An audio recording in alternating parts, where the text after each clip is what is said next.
My name's Rob Taylor. I'm the Managing Director of ForgeD, and ForgeD have provided the internal components to the Urban Fighting Skills House programme. Everything except the building. From a technology perspective and from a training capability perspective, ForgeD have assisted in the design of or delivered. There are a number of features.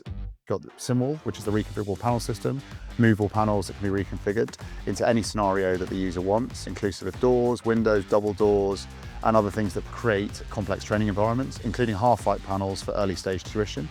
ForgeAV, which is speakers creating immersive sound effects, smoke that can either create battlefield effects or effectively create an obstruction to vision, and a camera system that effectively sits over the entire facility and can offer sort of unrivaled 100% obstruction of view. Additionally, there's a lighting system that has multifaceted. It can either be relatively simply instructor controlled, so both infrared and normal visible light. It also has the capability to have movable switches move around the facilities to ensure British troops remember, light switches are there to be used in a combat environment, so they can turn them on and off and change the operating environment for themselves. It's been a multi-year process starting back in 2020, 2021, where we were approached to how could you take an urban training facility and take it into the 21st century from what's been done previously.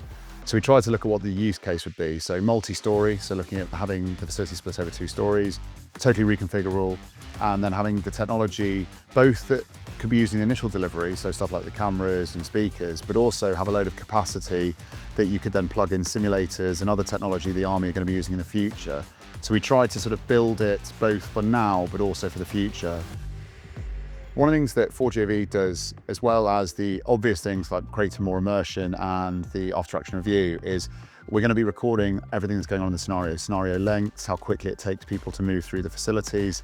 And actually you can then do that against fixed scenarios. So imagine with a SimWall, you could create a lesson plan, which is the standardized across the entire environment of the British Army, and then run that training over and over again and see time, effectiveness. And then when the more complicated systems start to get integrated into the facility later on, from smart targetry to data capture, you'll be able to look at these and work out what the performance is, how people are doing, how we can improve it, but also potentially how the military fights.